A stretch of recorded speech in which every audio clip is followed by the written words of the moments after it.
ದಯೆ ಇಲ್ಲದೆ ಧರ್ಮ ಇಲ್ಲ. ಧರ್ಮ ಇರುವಲ್ಲಿ ದಯೆ ಇರಬೇಕು. ದಯೆ ಇತ್ತು ಅಂದ್ರೆ ಅಲ್ಲಿ ಧರ್ಮ ಇದೆ ಅಂತ ಅರ್ಥ. ಆದ್ರಿಂದ ಸ್ವಾಮಿ ವಿವೇಕಾನಂದರು ಒಂದು ಮಾತು ಹೇಳ್ತಾರೆ, ಮನುಷ್ಯನಿಗೆ ಎರಡು ಶಕ್ತಿ ಪ್ರಬಲವಾಗಿದೆ. ಒಂದು ಬುದ್ಧಿಶಕ್ತಿ, ಇನ್ನೊಂದು ಹೃದಯ ಶಕ್ತಿ ಅಂತ. ಹೃದಯ ಇಲ್ಲಿದೆ, ಎದೆಯ ಪ್ರದೇಶದಲ್ಲಿ ಹೃದಯ, ತಲೆ ಅಲ್ಲಿ ಬುದ್ಧಿ.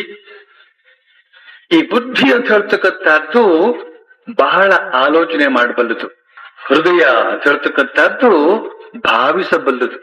ಕೋಟಿಗಟ್ಟಲೆ ನೊಂದ ಜನ ಕೊಳಚೆ ಪ್ರದೇಶದಲ್ಲಿ ವಾಸವಾಗಿರತಕ್ಕಂತಹ ನಮ್ಮ ಬಂಧು ಬಾಂಧವರು, ಅವ್ರನ್ನೆಲ್ಲ ಕಂಡು ನಾವು ಬುದ್ಧಿ ಉಪಯೋಗಿಸಿ ಎಷ್ಟು ಭಾಷಣ ಮಾಡಿದ್ರೆ ತಾನೇ ಏನು ಪ್ರಯೋಜನ? ಅಲ್ಲಿ ನಮ್ಮ ಹೃದಯ ಧಾವಿಸಬೇಕು. ಹೃದಯ ಧಾವಿಸಬೇಕು ಅಂದ್ರೆ ಏನರ್ಥ? ಅವರೆಲ್ಲರಿಗೂ ಕೂಡ ಊಟ ಕೊಡಬೇಕು, ವಸತಿಗೆ ವ್ಯವಸ್ಥೆ ಮಾಡಬೇಕು, ಅವ್ರನ್ನ ವಿದ್ಯಾವಂತರನ್ನಾಗಿ ಮಾಡಬೇಕು, ಅವ್ರನ್ನ ಸುಶಿಕ್ಷಿತರನ್ನಾಗಿ ಮಾಡಬೇಕು, ಜೀವನದ ಮೌಲ್ಯವನ್ನ ಅರಿತುಕೊಳ್ಳುವಂತೆ ಅವರ ಪ್ರಜ್ಞೆಯನ್ನ ಜಾಗೃತಗೊಳಿಸಬೇಕು. ಇದು ಮುಂದುವರಿದಂತಹ ಜನಾಂಗದವರ ಪ್ರಧಾನ ಕರ್ತವ್ಯ. ಅಂತಹ ಸಹಸ್ರಾರು ಜನರನ್ನ ಮೇರೆತ್ತುವ ಪ್ರಯತ್ನವನ್ನು ಯಾವ ಮುಂದುವರಿದ ಜನಾಂಗ ಅಂತ ಹೇಳಿಸಿಕೊಳ್ಳುವವರು ಮಾಡ್ತಾರೋ ಅವರು ಮಾತ್ರವೇ ಹಿಂದೂಗಳು, ಅವರು ಮಾತ್ರವೇ ಧರ್ಮಿಷ್ಠರು, ಮತ್ತು ಅವರು ಮಾತ್ರವೇ ಹಿಂದೂ ಧರ್ಮಿಗಳು. ಯಾರು ಪರಹಿತ ಚಿಂತೆಯಲ್ಲಿ ನಿರತರಾಗಿರುತ್ತಾರೋ ಅವರು ಮಾತ್ರವೇ ಧರ್ಮಿಷ್ಠರು. ಸ್ವಾಮಿ ವಿವೇಕಾನಂದರು ಈ ಮಾತನ್ನ ಹೇಳ್ತಾರೆ, ಯಾವ ಬಡ ರೈತನ ರಕ್ತದಿಂದ ಬೆಳೆದಂತ ಅನ್ನವನ್ನ ಉಂಡು ತಾನು ವಿದ್ಯಾವಂತನಾಗಿಯೂ ಕೂಡ ಆ ರೈತರ ಮತ್ತು ಇತರ ನೊಂದು ಬೆಂದ ಬಾಂಧವರ ಹಿತದೃಷ್ಟಿಯಲ್ಲಿ ಸೇವೆಯನ್ನ ಸಲ್ಲಿಸುವುದಿಲ್ಲವೋ ಅಂಥವನನ್ನು ನಾನು ದುರಾತ್ಮ ಅಂತ ಕರಿತೇನೆ, ಅಂಥವನನ್ನು ನಾನು ದ್ರೋಹಿ ಅಂತ ಕರಿತೇನೆ ಅಂತ ಹೇಳಿದ್ರು. ಹಾಗೆ ಹೇಳಬೇಕಾದ್ರೆ ಆ ಸ್ವಾಮಿ ವಿವೇಕಾನಂದರ ಹೃದಯ ಸಂಪನ್ನತೆ ಅದು ಎಂಥದ್ದಿರಬೇಕು ಅಂತ. ಪ್ರತಿ ಒಬ್ಬ ಮಾನವನು ಕೂಡ ಇನ್ನೊಬ್ಬ ಮಾನವನಿಗೆ ಬಂಧು, ಸೋದರ, ಒಬ್ಬ ದೇವನ ಮಕ್ಕಳು ನಾವೆಲ್ಲ. ಆದ್ರಿಂದ ಈ ಒಂದು ಸೋದರ ಸೋದರಿ ಭಾವದಿಂದ ನಾವು ಈ ಪ್ರಪಂಚದಲ್ಲಿ ಬದುಕಬೇಕು. ಅಲ್ಲಿ ಮಾತ್ರವೇ ಧರ್ಮ ಇದೆ, ಅಲ್ಲಿ ಮಾತ್ರವೇ ದಯೆ ಇದೆ. ಅವನು ಹಿಂದೂ ಆಗಿರಬಹುದು, ಅವನು ಮುಸಲ್ಮಾನನಾಗಿರಬಹುದು, ಅವನು ಕ್ರೈಸ್ತನಾಗಿರಬಹುದು, ಅವನು ಯಾರಾದ್ರೂ ಏನಂತೆ, ಅವನು ದಯಾವಂತನೋ, ಅವನು ನಿಜವಾದ ಅರ್ಥದಲ್ಲಿ ಧರ್ಮಿಷ್ಠನೋ ಅಂತನ್ನೋದನ್ನು ನಾವು ಪ್ರಶ್ನೆ ಹಾಕಿ ತಿಳಿದುಕೊಳ್ಬೇಕು. ಈ ಹಿಂದುತ್ವಕ್ಕೆ, ಈ ಕ್ರೈಸ್ತತ್ವಕ್ಕೆ, ಈ ಮುಸಲ್ಮಾನತ್ವಕ್ಕೆ ಏನರ್ಥ? ಹಿಂದುತ್ವಕ್ಕೂ ಅರ್ಥ ಇಲ್ಲ, ಮುಸಲ್ಮಾನತ್ವಕ್ಕೂ ಅರ್ಥ ಇಲ್ಲ, ಈ ಕ್ರೈಸ್ತತ್ವಕ್ಕೂ ಅರ್ಥ ಇಲ್ಲ. ಯಾವುದಕ್ಕೆ ಅರ್ಥ ಇದೆ ಅಂತಂದ್ರೆ ಎಲ್ಲಿ ಧರ್ಮ ಇದೆಯೋ ಅಲ್ಲಿ ಅರ್ಥ ಇದೆ, ಅಲ್ಲಿ ಮಾತ್ರವೇ ಸುಸಂಬದ್ಧತೆ ಇದೆ. ಧರ್ಮದ ಮರ್ಮವನ್ನ ಅರಿತುಕೊಳ್ಳತಕ್ಕಂತಹ, ಸ್ಪಷ್ಟವಾಗಿ ಅರಿತುಕೊಳ್ತಕ್ಕಂತಹ ಪ್ರಯತ್ನ ನಡೆಯಬೇಕಾಗಿದೆ ನಮ್ಮ ಭಾರತೀಯರಲ್ಲಿ.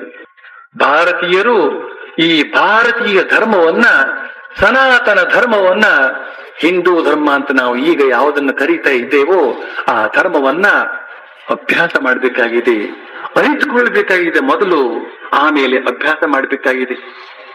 ಸತ್ಯ ಹೇಳುವಂತಹದ್ದು ಇದು ಧರ್ಮದ ಲಕ್ಷಣ. ಯಾವುದೇ ಬಗೆಯ ಕಷ್ಟ ಪರಂಪರೆಗಳು ಒಡ್ಡಿದರೂ ಕೂಡ ನಾವು ಧೃತಿಗಿಡದೆ ಇರತಕ್ಕಂತಹದ್ದು, ಧೈರ್ಯಶಾಲಿಗಳಾಗಿರ್ತಕ್ಕಂಥದ್ದು ಇದು ಧರ್ಮದ ಲಕ್ಷಣ. ನಮ್ಮ ಸೋದರರು ನಮಗೆ ಎಸಗಿದಂತಹ ತಪ್ಪುಗಳನ್ನ ಕ್ಷಮಿಸುವಂತಹದ್ದು ಮತ್ತು ಸಹಿಸಿಕೊಳ್ಳುವಂತಹದ್ದು ಧರ್ಮದ ಲಕ್ಷಣ. ಕದಿಯದೇ ಇರುವಂತಹದ್ದು ಧರ್ಮದ ಲಕ್ಷಣ. ನಮ್ಮ ಪಂಚೇಂದ್ರಿಯಗಳನ್ನ ನಮ್ಮ ಸ್ವಾಧೀನದಲ್ಲಿ ಇಟ್ಟುಕೊಂಡು ಅತ್ಯಂತ ಸುಭದ್ರ ಜೀವನವನ್ನು ನಡೆಸುವಂತಹದ್ದು, ಮಂಗಳಕರವಾದ ಜೀವನವನ್ನು ನಡೆಸುವಂತಹದ್ದು, ಇಂದ್ರಿಯ ಸಂಯಮ ಪೂರ್ವಕವಾದಂತಹ ಜೀವನವನ್ನು ನಡೆಸುವಂತಹದ್ದು, ಹೃದಯ ಪರಿಶುದ್ಧಿಯನ್ನ ಕಾಪಾಡಿಕೊಳ್ಳುವಂತಹದ್ದು ಇದು ಧರ್ಮ. ಇನ್ನು ವಿದ್ಯೆ ಇದೆ, ಲೌಕಿಕ ವಿದ್ಯೆ, ಪಾರಮಾರ್ಥಿಕ ವಿದ್ಯೆ. ಈ ಎರಡೂ ವಿದ್ಯೆಗಳನ್ನು ಕೂಡ ನಾವು ಹೃದ್ಗತ ಮಾಡಿಕೊಳ್ಬೇಕು. ಯಾಕೆ ಅಂದ್ರೆ ಈ ಧರ್ಮ ಅಂತ ಹೇಳ್ತಕ್ಕಂಥದ್ದು ಆ ವಿದ್ಯೆಯಲ್ಲಿ ಇದೆ. ಹೀಗೆ ಸಕಲ ಸದ್ಗುಣಗಳ ಸಮೂಹ ಈ ಧರ್ಮ, ಸಕಲ ಸದ್ಗುಣಗಳ ಸಮೂಹ ಈ ಧರ್ಮ. ಆದ್ರಿಂದ ಧರ್ಮ ಅಂತ ಹೇಳ್ತಕ್ಕಂಥದ್ದು ಯಾವುದೋ ಅಂಗಡಿಯಲ್ಲಿ ಸಿಗತಕ್ಕಂತಹ ದಿನಸಿ ವಸ್ತು ಅಲ್ಲ. ಅದು ಯಾವುದೋ ಶೋರೂಮ್ನಲ್ಲಿ ಸಿಗತಕ್ಕಂತಹ ಒಂದು ಥಳಕಿನ ಪದಾರ್ಥ ಅಲ್ಲ. ಅದು ಬೆಳಕು. ಅದು ನಮ್ಮ ವ್ಯಕ್ತಿತ್ವದಲ್ಲಿ ಬೆಳಗಬೇಕು. ಆ ಧರ್ಮವನ್ನ ನಾವು ಬಳಸಬೇಕು. ತನ್ನ ಮೂಲಕ ನಮ್ಮ ವ್ಯಕ್ತಿತ್ವದಲ್ಲಿ ಅದನ್ನ ಬೆಳೆಸಬೇಕು. ಆ ಮೂಲಕ ನಾವು ಬೆಳಗಬೇಕು. ಧರ್ಮ ಜ್ಯೋತಿರ್ಮಯವಾದದ್ದು. ಆ ಧರ್ಮವನ್ನ ನಾವು ಕಷ್ಟಪಟ್ಟು ಅರಿತು ಅನುಷ್ಠಾನಕ್ಕೆ ತಂದಲ್ಲಿ ನಮ್ಮ ವ್ಯಕ್ತಿತ್ವವೇ ಜ್ಯೋತಿರ್ಮಯವಾಗಿ ಬಿಡುತ್ತೆ. ನಾವು ಒಬ್ಬೊಬ್ಬರು ಕೂಡ ಒಂದೊಂದು ಜ್ಯೋತಿಯಾಗಿ ಈ ಬೀದಿಯಲ್ಲೇ ಓಡಾಡ್ತಾ ಇರ್ತೇವೆ. ಆ ಬಗೆಯ ವ್ಯಕ್ತಿತ್ವವನ್ನ ನಾವು ಜಾಗೃತಗೊಳಿಸಿಕೊಳ್ಬೇಕಾದದ್ದು ಬಹಳ ಮುಖ್ಯ. ಆ ವ್ಯಕ್ತಿತ್ವ ನಮ್ಮ ಒಳಗಡೆಯೇ ಇದೆ. ನಾವು ಈ ಶರೀರ ಅಲ್ಲ, ನಾವು ಈ ಬರೀ ಮನಸ್ಸಲ್ಲ, ನಾವು ಈ ಬರೀ ಬುದ್ಧಿ ಅಲ್ಲ. ಎಷ್ಟೋ ಜನರಿಗೆ ಬುದ್ಧಿಯೂ ಇಲ್ಲ. ನಾವು ಹಾಗಾದ್ರೆ ಯಾರು? ನಮ್ಮ ಒಳಗಡೆ ಯಾವುದೋ ಒಂದು ಚೈತನ್ಯ ಇದ್ದುಕೊಂಡು ನನ್ನನ್ನು ಮಾತನಾಡಿಸ್ತಾ ಇದೆಯಲ್ಲ, ಅದು ನಾನು. ಯಾವುದೋ ಒಂದು ಚೈತನ್ಯ ಸೇರಿಕೊಂಡು ನೀವೆಲ್ಲ ಕೇಳುವಂತೆ ಮಾಡ್ತಾ ಇದೆಯಲ್ಲ, ಅದು ನೀವು. ಆ ಕೇಳುವಂತಹ ಚೈತನ್ಯ, ಈ ಹೇಳುವಂತಹ ಚೈತನ್ಯ ಎರಡೂ ಒಂದೇ. ಭಗವಂತ ಅಖಂಡ, ಅಖಂಡ ಸಚಿದಾನಂದ ಬ್ರಹ್ಮ ಅಂತಲೇ ಅವನಿಗೆ ಹೆಸರು. ಆದ್ರೆ ಅವನಿಗೆ ಒಬ್ಬನೇ ಇದ್ದು ಬೇಜಾರಾಯ್ತಂತೆ. ಅದಕ್ಕೆ ಇಬ್ಬರಾಗ್ಬಿಟ್ನಂತೆ.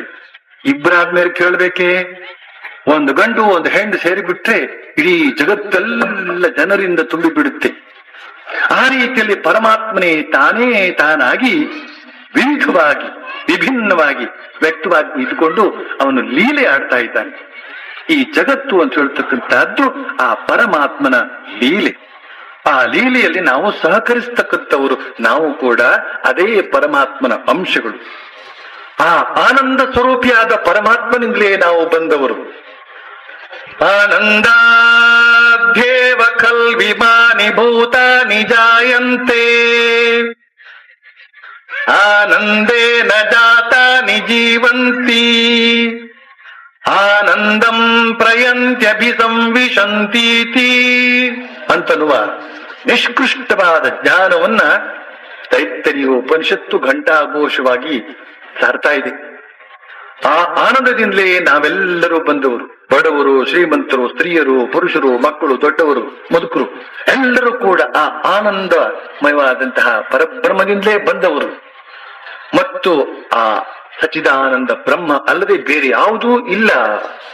ಇಲ್ಲೆಲ್ಲ ಏನೇನ್ ಕಾಣ್ತಾ ಇದೆಯೋ ಅದೆಲ್ಲವೂ ಕೂಡ ಆ ಚಿದ್ವಸ್ತುವೇ ಆಗಿದೆ.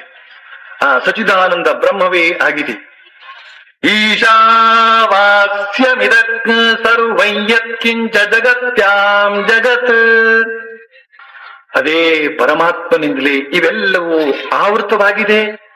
ಅದೇ ಪರಮಾತ್ಮನೇ ಈ ಸ್ಥಿರ ಚರ ಎಲ್ಲ ವಸ್ತುಗಳು ಕೂಡ ಆಗಿದೆ. ಅಜ್ಞಾನ ವಶದಿಂದ ನಾವು ಅದನ್ನ ಅರಿಯುವಲ್ಲಿ ಅಸಮರ್ಥರಾಗಿದ್ದೇವೆ.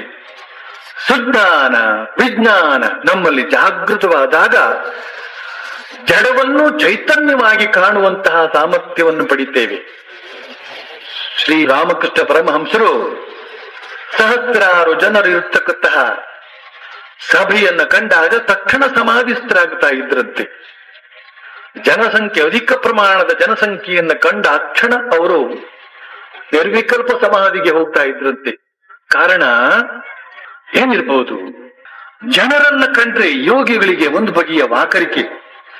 ರತಿರ್ ಜನಸಂಸದಿ ಅಂತ ಭಗವದ್ಗೀತೆಯಲ್ಲಿ ಕೃಷ್ಣ ಹೇಳ್ತಾನೆ. ಯೋಗಿಗಳು ಯೋಗಾಭ್ಯಾಸ ಮಾಡ್ತಕ್ಕಂಥವರು ಅರತಿರ್ ಜನಸಂಸದಿ, ಜನರು ಸೇರಿದಂತಹ ಜಾಗದಲ್ಲಿ ಅವರಿಗೆ ವಿರತಿ, ವೈರಾಗ್ಯ. ಅಯ್ಯೋ ಆ ಜನಸಂದಣಿ ಬೇಡಪ್ಪ ಅಂತ. ಹಾಗಿರುವಾಗ ಇಲ್ಲಿ ಶ್ರೀರಾಮಕೃಷ್ಣರು ಜನಸಮುದಾಯವನ್ನು ಕಂಡಾಗ ಆನಂದ ಪರವಶರಾಗಿ ನಿರ್ವಿಕಲ್ಪ ಸಮಾಧಿಗೆ ಹೋಗ್ತಾ ಇದ್ರು ಅಂದ್ರೆ ಏನ್ ಅರ್ಥ? ಅದಕ್ಕೆ ಒಬ್ಬೊಬ್ಬ ವ್ಯಕ್ತಿಯೂ ಕೂಡ ಅದೇ ಚಿನ್ಮಯ. ಒಬ್ಬೊಬ್ಬ ವ್ಯಕ್ತಿಯೂ ಕೂಡ ದೊಡ್ಡ ದೊಡ್ಡ ಕ್ಯಾಂಡಲ್ ಪವರ್ ಇದ್ದ ಹಾಗೆ, ದೊಡ್ಡ ದೊಡ್ಡ ಎಲೆಕ್ಟ್ರಿಕ್ ಬಲ್ಬ್ ಇದ್ದ ಹಾಗೆ. ಒಂದೊಂದು ಬಲ್ಬ್ ಉರಿತಾ ಇತ್ತು ಅಂದ್ರೆ ಕೂಡ ಎಷ್ಟು ಚೆನ್ನಾಗಿ ಕಾಣಿಸುತ್ತದೆ. ಸಹಸ್ರಾರು ಬಲ್ಬುಗಳು ಉರಿತಾ ಇತ್ತು ಅಂತಂದ್ರೆ ಆ ಬೆಳಕು ಎಂಥ ಒಂದು ಆನಂದವನ್ನು ಕೊಡುತ್ತೆ. ಅದೇ ರೀತಿಯಲ್ಲಿ ಈ ಬೆಳಕು, ಈ ಲೌಕಿಕವಾದ ಬೆಳಕು ಅಂತ ಹೇಳ್ತಕ್ಕಂತಹದ್ದು ಜಡವಾದದ್ದು.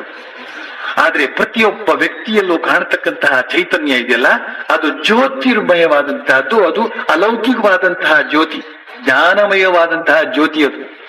ಅಂತಹ ಜ್ಯೋತಿ ದರ್ಶನ ಸಮಗ್ರವಾಗಿ ಕಂಡಾಗ ಶ್ರೀರಾಮಕೃಷ್ಣ ಆನಂದ ಪರವಶರಾಗಿ ನಿರ್ವಿಕಲ್ಪ ಸಮಾಧಿಗೆ ಇರ್ತಾ ಇದ್ರು. ಇದು ಧರ್ಮದ ಲಕ್ಷಣ. ನಮ್ಮನ್ನು ನಾವು ಆತ್ಮ ಅಂತೇಳಿ ತಿಳಿದುಕೊಂತಹದ್ದಿದೆಯಲ್ಲ, ಇದು ಧರ್ಮದ ಲಕ್ಷಣ. ಈ ರೀತಿಯಲ್ಲಿ ನಮ್ಮನ್ನು ನಾವು ಆತ್ಮ ತಿಳಿದುಕೊಳ್ಬೇಕಾದ್ರೆ ಅಲ್ಲಿ ಶ್ರದ್ಧೆ ಇರಬೇಕು. ಎಲ್ಲಿ ಅರಸುವೆ ನೀನು ಓ ನನ್ನ ಕಿಂಕರನೇ, ಎಲ್ಲಿ ಅರಸುವೆ ನೀನು ಓ ನನ್ನ ಕಿಂಕರನೇ, ನಿನ್ನ ಬಳಿಯೇ ನಾನು ವಾಸಿಸಿರುವೆ. ನಾನು ನಿನ್ನೊಂದಿಗೆ ಇದ್ದರೂ ನಮಗಾಗಿ ಎಲ್ಲೋ ದೂರದಿ ಹುಡುಕಿ ಬಳಲುತ್ತಿರುವೆ. ಎಲ್ಲಿ ಅರಸುವೆ ನೀನು ಓ ನನ್ನ ಕಿಂಕರನೇ, ಎಲ್ಲಿ ಅರಸುವೆ ನೀನು ಓ ನನ್ನ ಕಿಂಕರನೇ, ನಿನ್ನ ಬಳಿಯೇ ನಾನು ವಾಸಿಸಿರುವೆ. ನಾನು ಚರ್ಮದೊಳಿಲ್ಲ ರೋಮದೊಳಗೂ ಇಲ್ಲ, ನಾನು ಚರ್ಮದೊಳಿಲ್ಲ ರೋಮದೊಳಗೂ ಇಲ್ಲ, ಅಸ್ಥಿಯಲು ಮಾಂಸದಲ್ಲೂ ಹುದುಗಿಕೊಂಡಿಲ್ಲ. ನಾನು ಚರ್ಮದೊಳಿಲ್ಲ ರೋಮದೊಳಗೂ ಇಲ್ಲ, ಅಸ್ಥಿಯಲು ಮಾಂಸದಲ್ಲೂ ಹುದುಗಿಕೊಂಡಿಲ್ಲ. ಗುಡಿ ಮಸೀದಿಯೊಳಿಲ್ಲ ಕಾಶಿ ಕೈಲಾಸದಲ್ಲೋ, ಗುಡಿ ಮಸೀದಿಯೊಳಿಲ್ಲ ಕಾಶಿ ಕೈಲಾಸದಲ್ಲೋ, ದ್ವಾರಕೆ ಅಯೋಧ್ಯೆಯೊಳು ಕೊರೆವನಲ್ಲ. ಎಲ್ಲಿ ಅರಸುವೆ ನೀನು ಓ ನನ್ನ ಕಿಂಕರನೇ, ಎಲ್ಲಿ ಅರಸುವೆ ನೀನು ಓ ನನ್ನ ಕಿಂಕರನೇ, ನಿನ್ನ ಬಳಿಯೇ ನಾನು ವಾಸಿಸಿರುವೆ. ಸನ್ಯಾಸದೊಳಗಿಲ್ಲ ವೈರಾಗ್ಯದೊಳಗಿಲ್ಲ, ಸನ್ಯಾಸದೊಳಗಿಲ್ಲ ವೈರಾಗ್ಯದೊಳಗಿಲ್ಲ, ಯೋಗಾದಿ ಸೇವೆಗೋ ದೂರ ನಾನು. ಸನ್ಯಾಸದೊಳಗಿಲ್ಲ ವೈರಾಗ್ಯದೊಳಗಿಲ್ಲ, ಯೋಗಾದಿ ಸೇವೆಗೋ ದೂರ ನಾನು. ಶ್ರದ್ಧೆಯಲ್ಲಿರುವುದು ಅಲ್ಲಿ ದೊರೆಯುವೆ ನಾನು, ಶ್ರದ್ಧೆಯಲ್ಲಿರುವುದು ಅಲ್ಲಿ ದೊರೆಯುವೆ ನಾನು. ನನಗಾಗಿ ಹುಡುಕಿದರೆ ದೊರೆವೆ ನಾನು.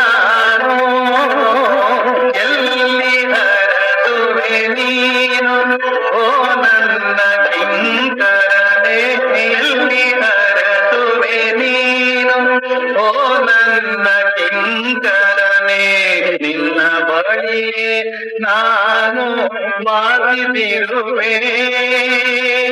ನಾನು ನಿನ್ನೊಂದಿಗೆ ಇದ್ದರೂ ನನಗಾಗಿ ಎಲ್ಲೋ ದೂರದಿ ಹುಡುಕಿ ಬಳಲುತ್ತಿರುವೆ.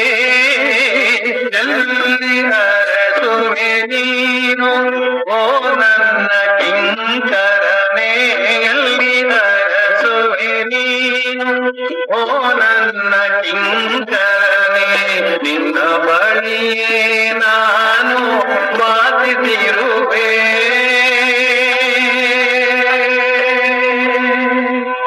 ಶ್ರದ್ಧೆ ಎಲ್ಲಿರುವುದೋ ಅಲ್ಲಿ ದೊರೆಯುವೆ ನಾನು. ಯೋ ಯತ್ ಶ್ರದ್ಧಃ ಸ ಏವ ಸಹ. ಯಾರ ಶ್ರದ್ಧೆ ಯಾವ ಮಟ್ಟದ್ದು ಅವನ ವ್ಯಕ್ತಿತ್ವ ಆ ಮಟ್ಟದ್ದು. ಶ್ರದ್ಧಾವಾನ್ ಲಭತೆ ಜ್ಞಾನಂ. ಯಾರು ಶ್ರದ್ಧಾವಂತರೋ ಅವನು ಜ್ಞಾನವನ್ನು ಪಡಿತಾನೆ.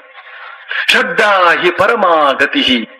ಶ್ರದ್ಧೆ ಒಂದೇ ಪರಮಗತಿ ಅಂತ ಎಂಥ ಅದ್ಭುತವಾದಂತಹ ಮಾತನ್ನ ಶ್ರೀಕೃಷ್ಣ ಭಗವದ್ಗೀತೆಯಲ್ಲಿ ಹೇಳಿದ್ದಾನೆ. ಈ ಶ್ರದ್ಧೆ ಅಂತ ಹೇಳ್ತಕ್ಕಂಥದ್ದೇ ಪ್ರತಿ ಒಂದಕ್ಕೂ ರೂಢ ಮೂಲವಾದದ್ದಂಥದ್ದು, ಆಧಾರಭೂತವಾದಂತಹದ್ದು. ಅತೀಂದ್ರಿಯವಾದಂತಹ ವಸ್ತುವಾದ ಆ ಪರಬ್ರಹ್ಮವನ್ನು ತಿಳಿದುಕೊಳ್ಳುವಲ್ಲಿ ನಾವು ಈ ಶ್ರದ್ಧೆಯನ್ನೇ ಶರಣು ಹೊಂದಬೇಕಾಗಿದೆ, ಈ ಶ್ರದ್ಧೆಯನ್ನೇ ಆಶ್ರಯಿಸಬೇಕಾಗಿದೆ. ಲೌಕಿಕವಾದಂತಹ ಯಾವುದೇ ವಸ್ತು ವಿಶೇಷಗಳನ್ನ ಅರಿತುಕೊಳ್ಳುವಲ್ಲಿ ನಮ್ಮ ಪಂಚೇಂದ್ರಿಯಗಳ ಮೂಲಕ ಪ್ರವೇಶ ಮಾಡಿ ಅರಿತುಕೊಳ್ಳಬಹುದು. ಆದ್ರೆ ಅಲೌಕಿಕವಾದಂತಹ ಅತೀಂದ್ರಿಯವಾದಂತಹ ವಿಷಯಗಳನ್ನ ಅರಿಯುವಲ್ಲಿ ಈ ಶ್ರದ್ಧೆ ಒಂದೇ ಆಧಾರ. ಏನು ಯಾಕೆ ಅಂತನ್ನುವ ಪ್ರಶ್ನೆಯನ್ನೇ ಹಾಕದೆ ಗುರುವಾಕ್ಯೇಶು ವಿಶ್ವಾಸ ಶ್ರದ್ಧಾ. ಗುರುವಾಕ್ಯದಲ್ಲಿ ವಿಶ್ವಾಸವಿಡುವಂತಹದ್ದೇ ಶ್ರದ್ಧೆ.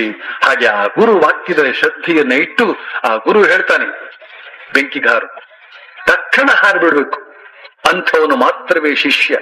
ಆ ಬಗೆಯ ಗುರು ಶಿಷ್ಯ ಸಂಬಂಧ ಅಂತ ಹೇಳ್ತಕ್ಕಂಥದ್ದು ಯಾವಾಗ ಇಲ್ಲಿ ನೆಲೆಗೊಳ್ಳುತ್ತೋ ಆಗ ಮಾತ್ರವೇ ಆ ಶ್ರೇಷ್ಠವಾದಂತಹ ಜ್ಞಾನ, ಆತ್ಮ ಸಾಕ್ಷಾತ್ಕಾರ ಅಂತ ಹೇಳ್ತಕ್ಕಂತಹ ಜ್ಞಾನ, ಎಲ್ಲ ಬಗೆಯ ಅಜ್ಞಾನವನ್ನ ಸಮೂಲವಾಗಿ ನಾಶ ಮಾಡಬಲ್ಲಂತಹ ಜ್ಞಾನ ಅದು ನಮಗೆ ಪ್ರಾಪ್ತವಾಗುವುದಕ್ಕೆ ಸಾಧ್ಯ ಇದೆ. ಆದ್ರೆ ಆ ಶ್ರದ್ಧೆಯನ್ನ ಹೊಂದಬೇಕಾದದ್ದು ಪ್ರಧಾನವಾದಂತಹದ್ದು ಅಂತ ನಾವು ತಿಳ್ಕೊಳ್ಬೇಕು. ಒಬ್ಬ ಮನುಷ್ಯ ಅವನು ಹಿಂದೂ ಆಗಿರಬಹುದು, ಅವನು ಕ್ರೈಸ್ತನಾಗಿರಬಹುದು, ಅವನು ಮುಸಲ್ಮಾನನಾಗಿರಬಹುದು, ಅವನಲ್ಲಿ ಶ್ರದ್ಧೆ ಇದೆಯೋ ಹಾಗಾದ್ರೆ ಅವನು ಮಹಾಪುರುಷ. ಹಿಂದೂಗಳಿಗೆ ಇವತ್ತು ಹಿಂದುತ್ವದಲ್ಲೇ ಶ್ರದ್ಧೆ ಇಲ್ಲ ಅಂತನ್ನೋದನ್ನ ನಾವು ಅತ್ಯಂತ ಶೋಚನೀಯವಾಗಿ ಹೇಳಬೇಕಾಗಿದೆ. ಯಾವ ಹಿಂದುವಿಗೆ ತಾನೊಬ್ಬ ಹಿಂದೂ ಅಂತ ಹೇಳ್ತಕ್ಕಂತಹ ಒಂದು ಆತ್ಮವಿಶ್ವಾಸ ಇದೆ? ಯಾತಕ್ಕೋಸ್ಕರ ಅವನು ಮತಾಂತರ ಹೊಂದಬೇಕಾಗಿದೆ? ಮತಾಂತರವನ್ನು ಅವನಾದ್ರೂ ಯಾತಕ್ಕೆ ಹೊಂದಬೇಕು, ಬಾಕಿ ಉಳಿದವರಾದ್ರೂ ಅವನು ಮತಾಂತರ ಹೊಂದುವಂತೆ ಯಾತಕ್ಕೆ ಬಿಡಬೇಕಾಗಿದೆ? ಈ ಹಿಂದೂಗಳಲ್ಲಿ ಯಾವ ಬಗೆಯ ಶಕ್ತಿ ಇದೆ, ಯಾವ ಧರ್ಮದ ಬಲ ಇದೆ, ಯಾವ ಆತ್ಮಾಭಿಮಾನ ಇದೆ, ಯಾವ ಸ್ವಾಭಿಮಾನ ಇದೆ ಅಂತನ್ನುವ ಪ್ರಶ್ನೆಯನ್ನು ಹಾಕೊಳ್ಬೇಕಾಗುತ್ತೆ. ಆದ್ರಿಂದ ಸ್ವಾಮಿ ವಿವೇಕಾನಂದ ಹೇಳ್ತಾರೆ, ಉತ್ತಿಷ್ಠತ ಜಾಗ್ರತ ಪ್ರಾಪ್ಯವರ ನಿಬೋಧತ. ಹೇಳಿ ಎದ್ದೇಳಿ ಗುರಿ ಮುಟ್ಟುವ ತನಕ ನಿಲ್ಲದಿರಿ. Arise awake stop not till the goal is reached. ಯಾತಕ್ಕೆ? ಆ ಆತ್ಮಶಕ್ತಿಯ ತಿರ್ತಕ್ಕಂಥದ್ದು ನಮ್ಮೊಳಗಡೆಯೇ ಇದೆ. ಅದನ್ನ ಅರಿಯದೆ ಇರುವುದರಿಂದಾಗಿ ನಾವು ದುರ್ಬಲರಾಗಿದ್ದೇವೆ. ಇವತ್ತು ಮುಂದುವರಿದ ಜನಾಂಗ ಅಂತ ಹೇಳ್ತಕ್ಕಂಥದ್ದು ದುರ್ಬಲವಾಗಿದೆ, ಹಿಂದುಳಿದ ಜನಾಂಗ ಅಂತೂ ದುರ್ಬಲವೇ ಆಗಿದೆ. ಈ ದೌರ್ಬಲ್ಯಕ್ಕೆ ಕಾರಣ ಏನಪ್ಪಾ ಅಂದ್ರೆ ಆತ್ಮವಿಶ್ವಾಸ ಇಲ್ಲದಿರತಕ್ಕಂಥದ್ದು.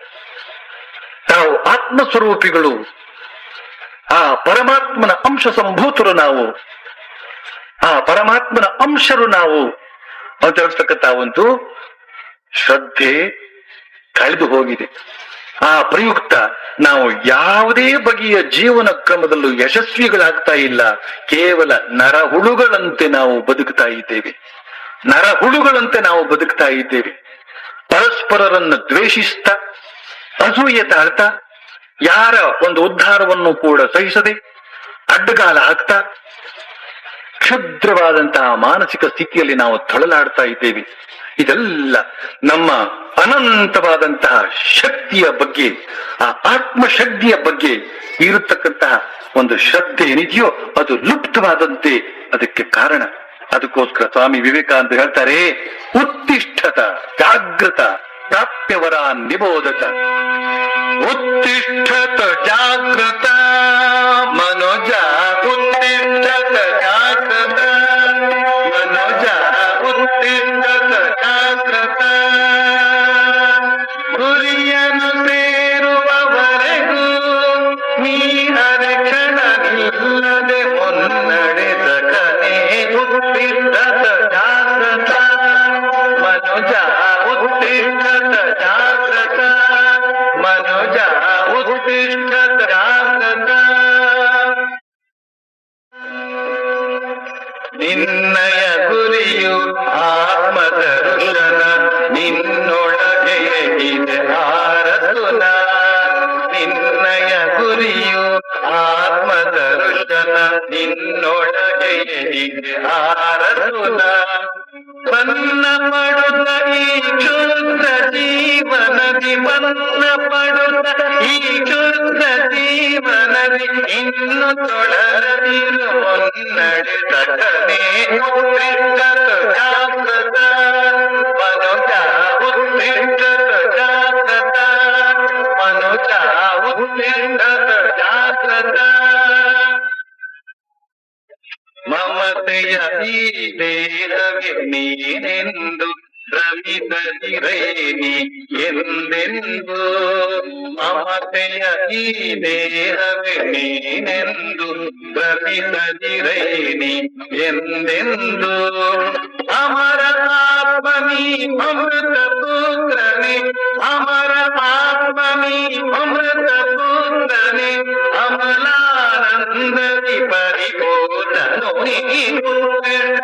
ಜಾಗೃತ ಮನೋಜ, ಉತ್ತಿಷ್ಠತ ಜಾಗೃತ ಮನೋಜ, ಉತ್ತಿಷ್ಠತ ಜಾಗೃತ. ಗುರಿಯನ್ನು ಸೇರುವವರೆಗೂ ನೀ ಅರಕ್ಷಣ ಇಲ್ಲದೆ ಮುನ್ನಡೆದ ಕನೆಗೆ. ಉತ್ತಿಷ್ಠತ ಜಾಗೃತ ಮನೋಜ, ಉತ್ತಿಷ್ಠತ ಜಾಗೃತ ಮನೋಜ, ಉತ್ತಿಷ್ಠತ ಜಾಗೃತ.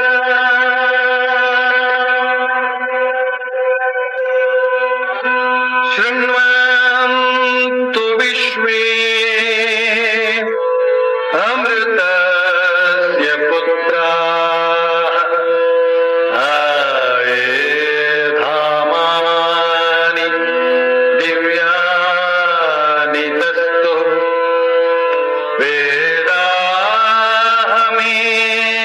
ವೇದಾಹಮೇತಂ ಪುರುಷಂ ಮಹಾಂತಂ, ಆದಿತ್ಯವರ್ಣಂ ತಮಸಃ ಪರಸ್ತಾತ್. ತ್ವಮೇವ ವಿದಿತ್ವಾ ಅತಿಮೃತ್ಯುಮೇತಿ, ನಾನ್ಯಃ ಪಂಥಾ ವಿದ್ಯತೆ ಜನಾಯ. ಶೃಣ್ವಂತು ವಿಶ್ವೇ ಅಮೃತಸ್ಯ ಪುತ್ರಾಃ, ಆಯೇ ಧಾಮಾನಿ ದಿವ್ಯಾನಿ ತಸ್ತು. ವೇದಾಹಮೇತಂ ಪುರುಷಂ ಮಹಾಂತಂ, ಆದಿತ್ಯವರ್ಣಂ ತಮಸಃ ಪರಸ್ತಾತ್. ತಮೇವ ವಿದಿತ್ವಾ ಅತಿಮೃತ್ಯುಮೇತಿ, ನಾನ್ಯಃ ಪಂಥಾ ವಿದ್ಯತೆ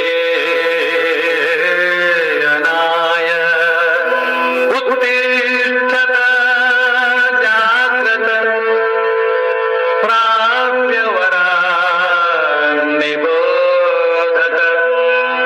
ಉತ್ತಿಷ್ಠತ ಜಾಗೃತ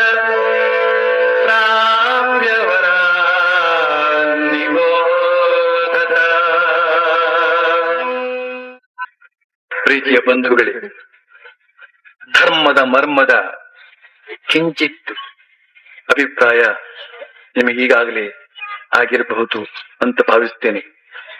ಈ ಬಗೆಯ ದೇದೀಪ್ಯಮಾನವಾದ ವ್ಯಕ್ತಿತ್ವವುಳ್ಳವರು ನಾವು. ಶೃಣ್ವಂತು ವಿಶ್ವೇ ಅಮೃತಸ್ಯ ಪುತ್ರಾಹ ಅಂತ ಉಪನಿಷತ್ ಮಾತೆ ನಮ್ಮನ್ನೆಲ್ಲ ಸಂಬೋಧಿಸ್ತಾ ಇದ್ದಾಳೆ. ನೀವೆಲ್ಲ ನರಕುರಿಗಳಲ್ಲ, ನೀವೆಲ್ಲ ನರಹರಿಗಳು. ಪ್ರತಿಯೊಬ್ಬರಲ್ಲೂ ಕೂಡ ಅದೇ ನಿತ್ಯ ಶುದ್ಧ ಬುದ್ಧ ಮುಕ್ತ ಸ್ವರೂಪವಾದ ಆತ್ಮವೇ ಅಡಗಿದೆ. ಸದ್ಗುರುವಿನ ಆಶ್ರಯವನ್ನ ಪಡೆದು ಅದನ್ನ ಅರಿತು ಪ್ರತಿಯೊಬ್ಬನೂ ಕೂಡ ಪುರುಷ ಸಿಂಹನಾಗಬೇಕು ಅಂತ ಸ್ವಾಮಿ ವಿವೇಕಾನಂದರು ಘೋಷಿಸ್ತಾ ಇದ್ದಾರೆ. ಆ ಘೋಷಣೆಗೆ, ಧೀರ ವೀರ ಘೋಷಣೆಗೆ ನಾವು ಹೃದಯ ತೆರೆಯಬೇಕು, ಅದನ್ನ ನಾವು ಭಾವಿಸಬೇಕು. ಯದ್ಭಾವಂ ತದ್ಭವತಿ. ಯಾರು ತಮ್ಮನ್ನ ತಾವು ದೇವ ಅಂತ ಭಾವಿಸ್ತಾರೋ ಅವನು ದೇವರೇ ಆಗ್ತಾನೆ. ಯಾರು ತಮ್ಮನ್ನು ತಾವು ದೆವ್ವ ಅಂತ ಭಾವಿಸ್ತಾನೋ ಅವನು ದೆವ್ವವೇ ಆಗ್ತಾನೆ. ಹೆಚ್ಚಿನವರೆಲ್ಲ ಅವರ ಒಡನಾಟ ನೋಡಿದ್ರೆ ಅವರಲ್ಲಿ ದೆವ್ವಗಳ ಹಾಗೆ ಕಾಣ್ತಾ ಇದ್ದಾರೆ.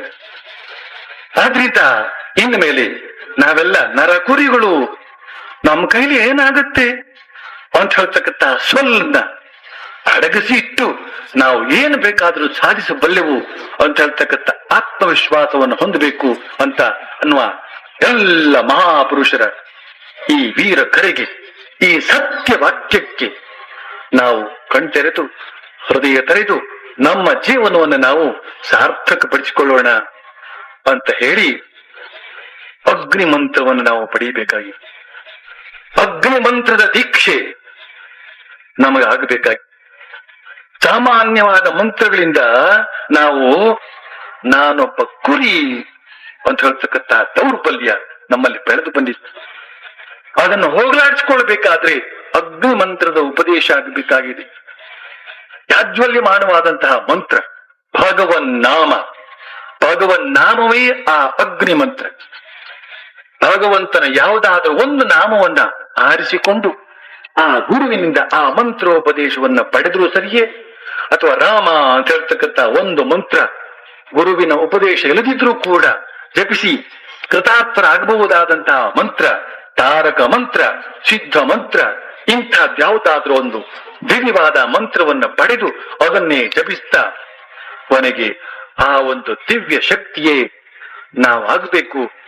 ಆ ರೀತಿಯ ಒಂದು ಶಕ್ತಿಯನ್ನು ನಾವು ನಮ್ಮಲ್ಲಿ ಜಾಗೃತಗೊಳಿಸಿಕೊಳ್ಳದೆ ಹೋದ್ರೆ ನುಚ್ಚು ನೂರಾಗಿ ಹೋಗಿ ಬಿಡ್ತೇವೆ.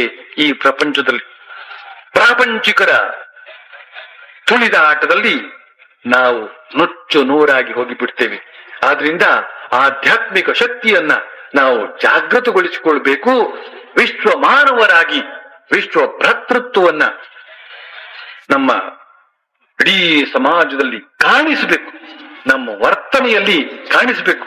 ಅಂಥದ್ದಕ್ಕೆ ಬೇಕಾಗಿದೆ ಅಗ್ನಿ ಮಂತ್ರ ದೀಕ್ಷೆ. ಅಗ್ನಿ ಮಂತ್ರ ದೀಕ್ಷೆಯ ಕೊಡು ನಿನ್ನ ಸಂತಾನಕ್ಕಿಂದು. ಅಗ್ನಿ ಮಂತ್ರ ದೀಕ್ಷೆಯ ಕೊಡು ನಿನ್ನ ಸಂತಾನಕ್ಕಿಂದು. ಆಶೀರ್ವಾದ ಕವಚ ತೊಡಿಸು ದೈನ್ಯವರದಿಂದಿಡಿತು. ಅಗ್ನಿ ಮಂತ್ರ ದೀಕ್ಷೆಯ ಕೊಡು ನಿನ್ನ ಸಂತಾನಕ್ಕಿಂದು. ಕುದಿಸು ಎಮ್ಮ ಹೃದಯ ರುದಿರ, ಕುದಿಸು ಎಮ್ಮ ಹೃದಯ ರುದಿರ, ಪರಸು ಭಯದ ನಿಲ್ಲಿಸು ಎಮ್ಮ ಜಗದೊಳು ನಿನ್ನ ಸುತ್ತ ತಾಯಿ, ನಿನ್ನ ಸುತ್ತ ತಾಯಿ. ಅಗ್ನಿ ಮಂತ್ರ ದೀಕ್ಷೆಯ ಕೊಡು ನಿನ್ನ ಸಂತಾನಕ್ಕಿಂದು. ನರರು ನಾವು ಕುರಿಗಳಲ್ಲು, ನರರು ನಾವು ಕುರಿಗಳಲ್ಲು, ನಿನ್ನ ಸುತರು ದೀನರೆಂದು. ನರರು ನಾವು ಕುರಿಗಳಲ್ಲು, ನಿನ್ನ ಸುತರು ದೀನರೆಂದು. ವ್ಯರ್ಥ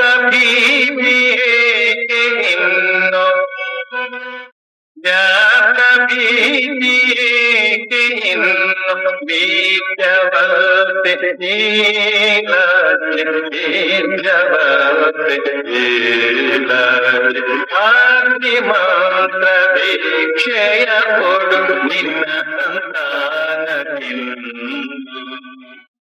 ಬಾರಮ್ಮ ಬಾರಮ್ಮ ಬಾರೆಮ್ಮ ತಾಯಿ ಬಾರಮ್ಮ ಬಾರಮ್ಮ ಬಾರೆಮ್ಮ ತಾಯಿ ದಶ ಪ್ರಹರಣ ಧಾರಿಣಿ ನಗುತ್ತ ಆಟ ಆಟ ಆಸದಿ ದಿವಿಯ ಭುವಿಯ ತುಂಬಿದಿ ಬಾರಮ್ಮ ಬಾರಮ್ಮ ಬಾರೆಮ್ಮ ತಾಯಿ ದಶ ಪ್ರಹರಣ ಧಾರಿಣಿ ನಗುತ್ತ ಆಟ ಆಟ ಆಸದಿ ದಿವಿಯ ಭುವಿಯ ತುಂಬಿನಿ ಸಾರಿಸಿ ನಿನ್ನ ಕಾರ್ಯವನ್ನು ಸಾರಿಸಿ ನಿನ್ನ ಕಾರ್ಯವನ್ನು ವೇದ ಸ್ವಾರ್ಥ ಕಳೆವೆವು ವೇದ ಸ್ವಾರ್ಥ ಕಳೆವೆವು ಅಗ್ನಿ ಮಂತ್ರ ದೀಕ್ಷೆಯ ಕೊಡು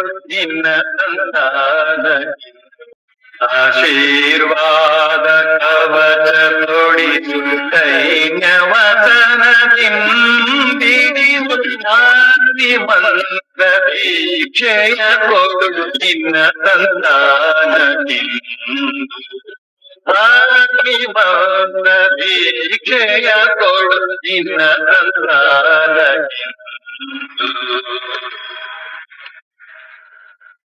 ಎಲ್ರಿಗೂ ಕೂಡ ನನ್ನ ಹೃತ್ಪೂರ್ವಕವಾದಂತಹ ಕೃತಜ್ಞತೆಗಳನ್ನ ಸಲ್ಲಿಸಿ ನಾನು ಈ ಮಾತನ್ನು ಮುಗಿಸ್ತೇನೆ. ಜೈ ರಾಮ್.